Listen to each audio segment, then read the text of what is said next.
Salam sejahtera, terima kasih karena bersama dengan saya di Nazilin Unity Channel. Akhirnya, Fahmi Fadzil dan Kerajaan umum keputusan berkaitan dakwaan Bina Kasino. Kabinet akan bincang tindakan lanjut, kata Fahmi. Kerajaan akan membincang secara teliti berhubung laporan Bloomberg yang mendakwa Berjaya Corp Berhad B Corp sedang mengadakan perbincangan untuk menubuhkan sebuah resort kasino di Forest City di Johor bernilai AS 100 bilion bersamaan dengan RM477.60 bilion. Jurucakap Kerajaan Fahmi berkata, tindakan selanjutnya terhadap laporan itu akan dibincang dalam mesyuarat kabinet esok.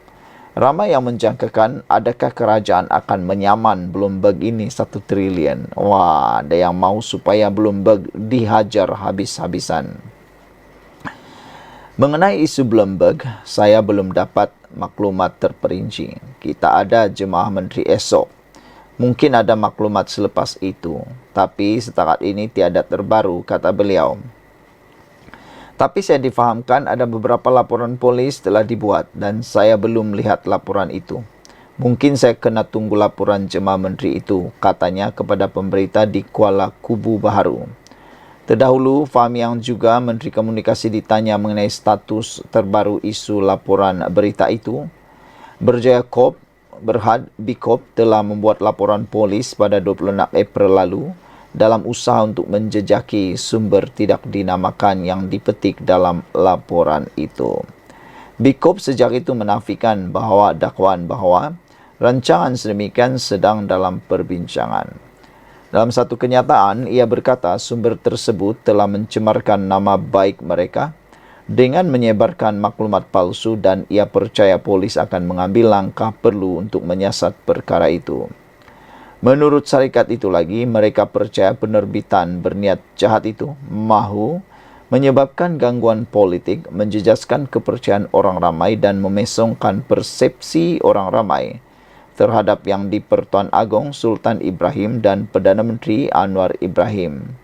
Syarikat itu juga menggesa Bloomberg dan The Edge Singapura yang memetik berita berkenan supaya membuang sebarang maklumat tidak tepat yang menyalahgambarkan pertemuan mereka dengan Anwar mengenai pemulihan projek mega berbilion ringgit di Johor tersebut. Perdana Menteri juga menegaskan pembinaan kasino bukan sebahagian daripada pemulihan projek itu dan menggesa pihak berkuasa untuk mengambil tindakan yang perlu terhadap agensi berita itu. Selain B Corp, Genting Malaysia Berhad juga menafikan laporan media mendakwa syarikat itu terlibat dalam perbincangan mengenai projek kasino berkenan. Sekian dulu untuk kali ini. Jangan lupa ikuti terus ulasan selepas ini. Salam sejahtera, terima kasih karena bersama dengan saya di Nazilin Unity Channel. Akhirnya, Bung Mokhtar dan istri bebas kes rasuah RM 2.8 juta. Wow, diucapkan tahniah syabas kepada Bung Mokhtar dan istri kerana kes rasuah ini telah selesai dan perintah bela diri Bung Mokhtar, istrinya berkait kes rasuah RM 2.8 juta khilaf, kata laporan Sinar Harian. Mahkamah Tinggi di sini memutuskan Hakim Mahkamah Rendah yang mengarahkan Datuk Seri Bung Mokhtar Radin dan istrinya Datin Seri Zizi Izzati Abdul Samad membela diri atas tuduhan rasuah 2.8 juta sebagai salah ataupun sebagai satu salah laksana keadilan. Menerusi penghakiman yang bertarikh 20 April lalu, Hakim Datuk Azhar Abdul Hamid berkata, ini kerana ia bertentangan dengan keterangan dua saksi yang dikemukakan di Mahkamah Session di sini. Dua saksi ialah Madhi Abdul Hamid 45 tahun dan perunding unit amanah Nur Haili Ahmad Mokhtar 47 tahun, masing-masing selaku saksi pendakwaan ke-24 dan ke-25. Menurutnya, dua saksi utama pendakwaan itu dengan jelas menyatakan tiada unsur suapan berlaku dalam kes tersebut. Beliau berkata ketika pemeriksaan balas oleh pihak pendakwaan, saksi pendakwaan 24 menafikan kenyataan bertulis yang diberi semasa siasatan merupakan kejadian sebenar yang berlaku.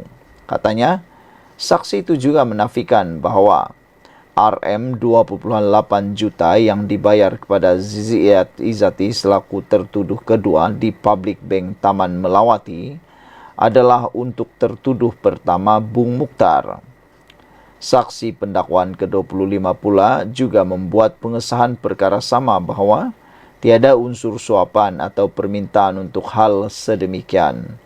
Ini kerana tiada permintaan sedemikian daripada kedua-dua tertuduh yang mana saksi pendakwaan 25 ini seterusnya mengesahkan wang RM 2.8 juta yang dibayar kepada tertuduh kedua adalah bayaran pengenalan, kata penghakiman itu lagi. Walaupun tiada bukti berlaku rasuah berdasarkan keterangan saksi di mahkamah, Azhar berkata, Hakim Mahkamah Rendah tetap memilih untuk menerima kenyataan dua saksi yang direkodkan oleh SPRM. Berdasarkan isu tersebut, beliau berpendapat bahawa keputusan Hakim Mahkamah Rendah yang mendapati kes prima facie adalah jelas terkhilaf. Saya berpendapat, kata beliau, bahawa adalah sesuai dan wajar untuk Mahkamah Tinggi melaksanakan kuasa semakannya. Oleh itu, kedua-dua permohonan dibenarkan dan keputusan Mahkamah Session diketepikan. Ia digantikan dengan perintah pembebasan dan pelepasan tanpa meminta mereka membela diri, katanya. Pada 3 Mei 2019, ahli Parlimen Kinabatangan itu didakwa atas dua pertuduhan menerima rasuah sebanyak 2.2 juta dan RM262.500 ringgit sebagai dorongan mendapatkan kelulusan Felcra untuk membuat pelaburan 150 juta ringgit dalam unit amanah publik mutual. Bung Mukhtar yang ketika itu pengerusi bukan eksekutif Felcra didakwa menerima rasuah daripada Madhi melalui Zizi Izzati di Public Bank Cawangan Taman Melawati antara jam 12.30 tengah hari dan 5 petang 12 Jun 2015. Ahli politik itu juga didakwa menerima suapan RM335.500 daripada Nur Haili di bawah nama Zizi Izzati atas sebab sama dan di tempat serupa pada 19 Jun 2015. Pendakwaan terhadap Bung Mukhtar dikemukakan mengikut subsection 17 dalam kurungan E Akta SPRM dan boleh dihukum di bawah section 24 dalam kurungan 1 Akta sama. Section itu memperuntukkan hukuman penjara tidak lebih 20 tahun dan denda tidak kurang 5 kali ganda nilai suapan atau RM10,000 mengikut mana lebih tinggi jika sabit kesalahan. Zizi Izzati pula mengaku tidak bersalah atas 3 tuduhan bersubhat dengan suaminya berhubung perkara itu. Pada 2 September 2022, Mahkamah Session memerintahkan pasangan suami isteri ini membela diri atas tuduhan berkenaan. Pada 7 Julai 2023, Mahkamah Rayuan memerintahkan Mahkamah Tinggi mendengar permohonan pengerusi BN Sabah ini dan Zizi Izzati untuk menyemak keputusan Mahkamah Session yang mengarahkan pasangan itu membela diri.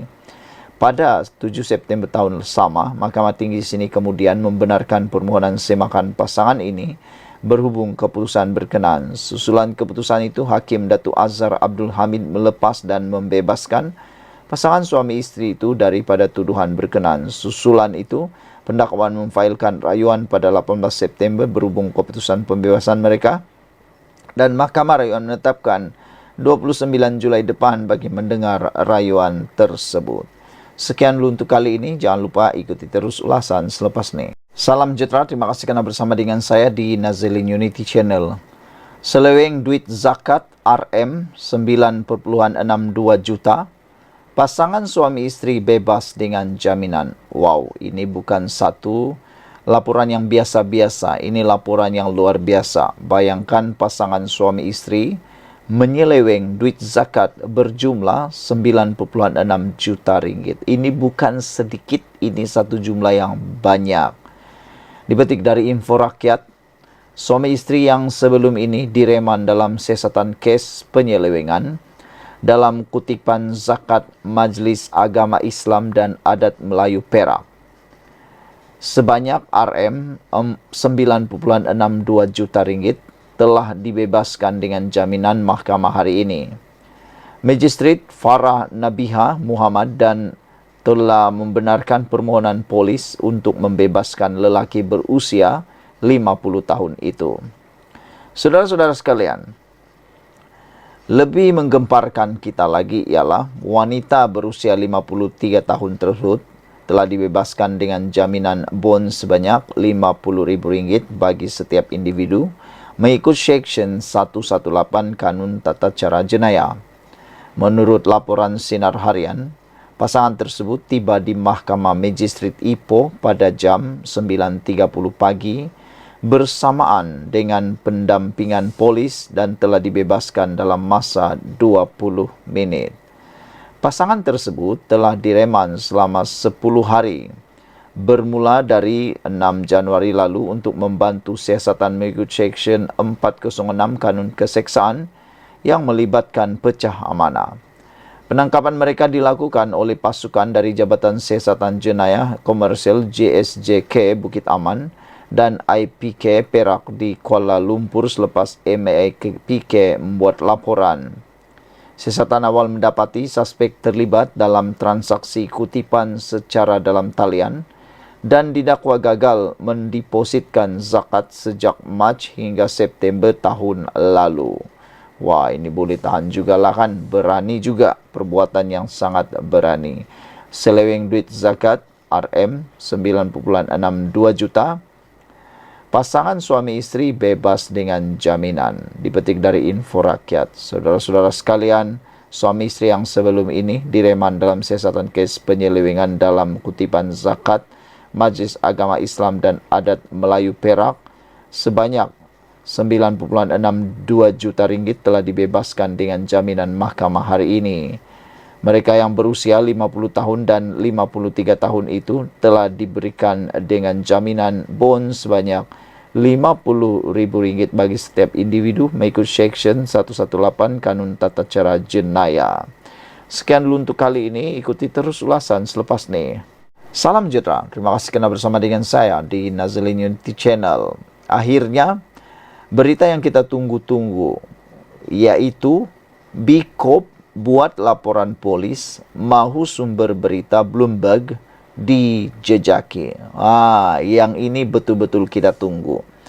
Beberapa hari yang lepas, Bloomberg telah menerbitkan satu laporan kononnya akan dibina kasino. Kononnya ada perbincangan mau membina kasino di Forest City di Johor. Tetapi Anwar Ibrahim, Perdana Menteri, telah menafikannya. Menteri Besar Johor pun telah menafikannya. BKOP pun telah menafikannya. Dan netizen mengambil alih. Mereka kata, dari mana Bloomberg mendapat sumber itu? Dari mana maklumat diperoleh? Kata mereka, tidak mungkin Bloomberg dapat sesuatu kalau tiada orang yang konon menjadi sumber. Jadi sebab itulah, ramai netizen mahu supaya terutamanya BKOP menyaman Bloomberg atau menjejaki sumber supaya boleh disaman. Akhirnya benar-benar terjadi dan kita bersyukur kerana BKOP sudah buat laporan polis dan mahu supaya sumber berita Bloomberg dijejaki. Jadi habislah sumber yang memfitnah itu. Berjaya Corporation Berhad BKOP telah membuat laporan polis pada 26 April lalu dalam usaha untuk menjejaki sumber tidak dinamakan yang dipetik dalam laporan Bloomberg mengenai rancangan. Kononnya, pengasas syarikat itu, Vincent Tan, sedang mengadakan perbincangan untuk menubuhkan sebuah resort kasino di Forest City bernilai 100 bilion ringgit. 100 bilion Amerika Syarikat dolar bersamaan dengan 477,60 bilion ringgit. BKOP itu sejak itu menafikan dakwaan bahawa rancangan sedemikian sedang dalam perbincangan. Dalam satu kenyataan semalam, ia berkata, sumber tersebut telah mencemarkan nama baik mereka dengan menyebarkan maklumat palsu dan ia percaya polis akan mengambil langkah perlu untuk menyiasat perkara itu. Kami dengan hormatnya menggalakkan mana-mana penerbitan supaya lebih berhema sebelum membuat sebarang dakwaan tanpa pengesahan terlebih dahulu, kata kenyataan itu. Menurut syarikat itu, mereka percaya penerbitan berniat jahat itu mahu menyebabkan gangguan politik, menjejaskan kepercayaan orang ramai dan memesongkan persepsi orang ramai terhadap Yang di-Pertuan Agong Sultan Ibrahim dan Perdana Menteri Anwar Ibrahim. Penerbitan berniat jahat sebegitu diburukan lagi dengan fakta bahawa tidak ada agensi berita yang melakukan sebarang percubaan untuk mengesahkan atau menyemak kebenaran dan ketepatan kenyataan dalam artikel itu sebelum menerbitkannya. Ini terutamanya kenyataan itu dikaitkan dengan sumber yang tidak dinamakan, kata Bikop. Syarikat itu juga menggesa Bloomberg dan The Edge Singapura yang memetik berita berkenan supaya membuang sebarang maklumat tidak tepat yang menyalahgambarkan pertemuan mereka dengan Anwar mengenai pemulihan projek mega berbilion ringgit di Johor tersebut. Perdana Menteri juga menafikan bahawa penubuhan kasino adalah sebahagian daripada pemulihan projek dan menggesa pihak berkuasa untuk mengambil tindakan yang perlu terhadap agensi berita itu. Kami ingin mengulangi dan menjelaskan bahawa pengasas kami, Vincent Tan, tidak terbabit dalam sebarang rundingan dengan mana-mana pihak yang dilaporkan. Ini termasuk Anwar dan Lim Kok Teh dari kumpulan Genting. Begitu juga dengan sebarang wakil Yang di-Pertuan Agong Sultan Ibrahim atau Seri Paduka sendiri, kata Bikop. Selain Bikop, Genting Malaysia Berhad juga menafikan laporan media bahawa syarikat itu terlibat dalam perbincangan mengenai projek kasino di Forest City. Saudara-saudara sekalian, ada beberapa komen daripada netizen setuju dengan tindakan Bikop supaya menyaman sajalah kalau dapat saman cepat-cepat media asing yang buat fitnah ini. Ada berani? Berani ke kalau tiada kita harap supaya kaki sumber yang tidak tepat itu dapat dijejaki. Sekian dulu untuk kali ini. Ikuti terus selepas ini.